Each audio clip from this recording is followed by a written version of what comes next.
Delivery Malaysia 370, good morning. Malaysian 370 standby and Malaysian 6 is cleared to Frankfurt via Agosa Alpha departure 6000 feet squawk 2106. Malaysian 370 request level. On March 8, 2014, 239 people boarded Malaysia Airlines Flight MH370 at Kuala Lumpur International Airport. They were heading to Beijing for what should have been a routine 6-hour flight. 38 minutes after takeoff, the Boeing 777 disappeared from radar screens over the South China Sea. The last words from the cockpit were, "Good night, Malaysian 370. Good night, Malaysian 370. That was 12 years ago. Despite the largest search operation in aviation history, costing over $200 million and involving dozens of countries, nobody knows exactly what happened to Flight MH370. The main wreckage has never been found. 239 people simply vanished into thin air. But the evidence that investigators have uncovered tells a story that's far stranger than anyone imagined. Flight MH370 was supposed to be unremarkable. Captain Zahari Ahmad Shah, 53 years old, had 18,000 flight hours under his belt. First Officer Farik Abdul Hamid was 27 and completing his transition training on the Boeing 777. The aircraft itself was 12 years old but had an excellent safety record. Everything seemed normal as the massive aircraft pushed back from the gate at Kuala Lumpur International Airport just after midnight. The flight was actually 6 minutes late, but that's not unusual in commercial aviation. Weather conditions were good. The crew had no reported concerns. At 12:41 a.m., the plane took off into the clear night sky over Malaysia. Air traffic control watched the aircraft climb to its cruising altitude of 35,000 feet and head northeast toward Vietnam airspace. This was exactly what was supposed to happen. But at 1:19 a.m., something went terribly wrong. The aircraft's transponder, which broadcasts the plane's identity and location to air traffic control, suddenly went silent. Malaysian air traffic controllers tried to establish contact but received no response. When they handed off tracking duties to Vietnam, Vietnamese controllers reported the same thing. The Boeing 777 had simply vanished from their radar screens. At first, controllers assumed it was a technical glitch. Transponder failures happen, though they're rare. But as minutes turned to hours with no contact, it became clear this was something far more serious. When the sun rose over the South China Sea on March 8, Malaysia Airlines Flight MH370 was officially missing. Malaysia Airlines Flight MH370 vanished from radar shortly after taking off from Kuala Lumpur. Search and rescue operations began immediately, focusing on the aircraft's last known position between Malaysia and Vietnam. Ships and aircraft from Malaysia, Vietnam, China, and other nations scoured the waters looking for any sign of the aircraft. But they were searching in the wrong place. Military radar data that wasn't immediately shared with civilian authorities revealed something shocking. After disappearing from civilian radar, the aircraft had turned around and flown back across peninsular Malaysia.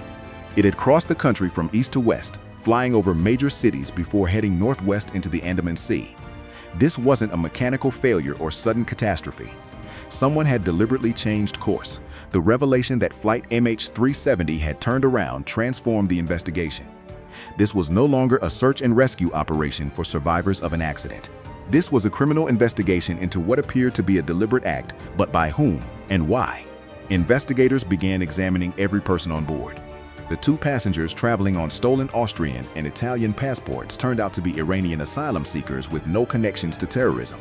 The Freescale employees worked on military defense systems, sparking conspiracy theories. But investigations found no evidence of foul play related to their work.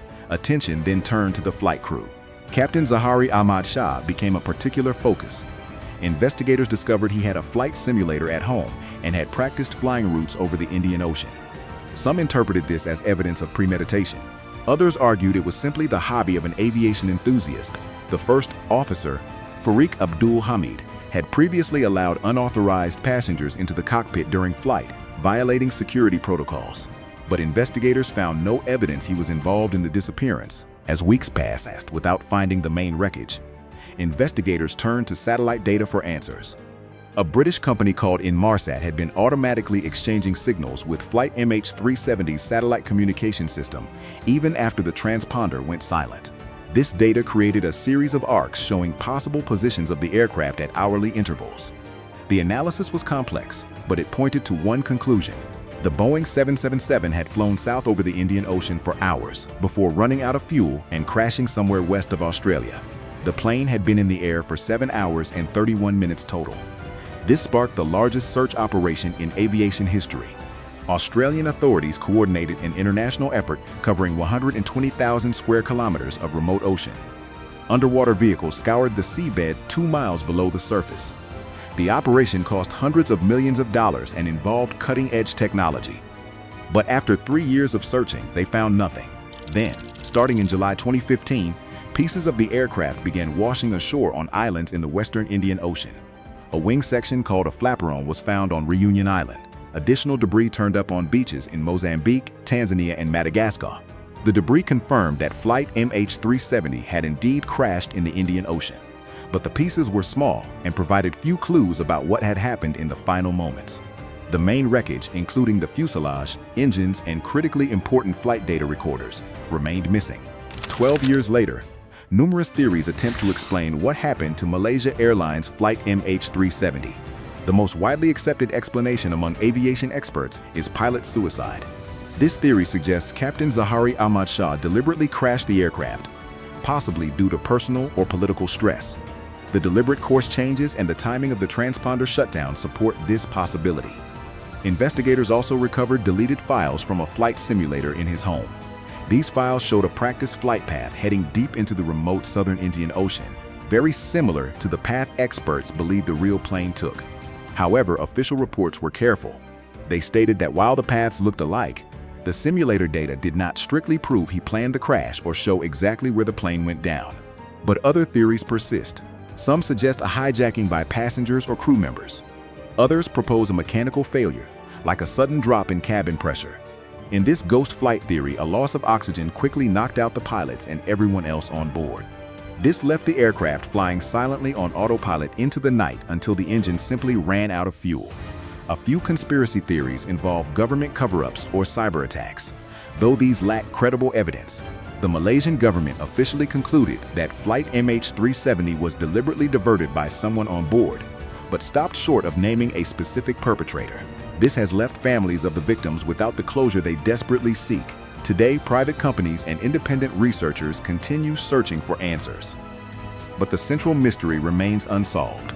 Somewhere in the vast Indian Ocean lies the wreckage of a Boeing 777 and the answers that 239 families have been seeking for over a decade.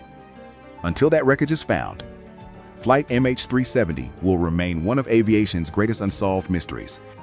If you want to see how investigators solved another seemingly impossible aviation mystery, hit subscribe for more cases that change the world of aviation forever.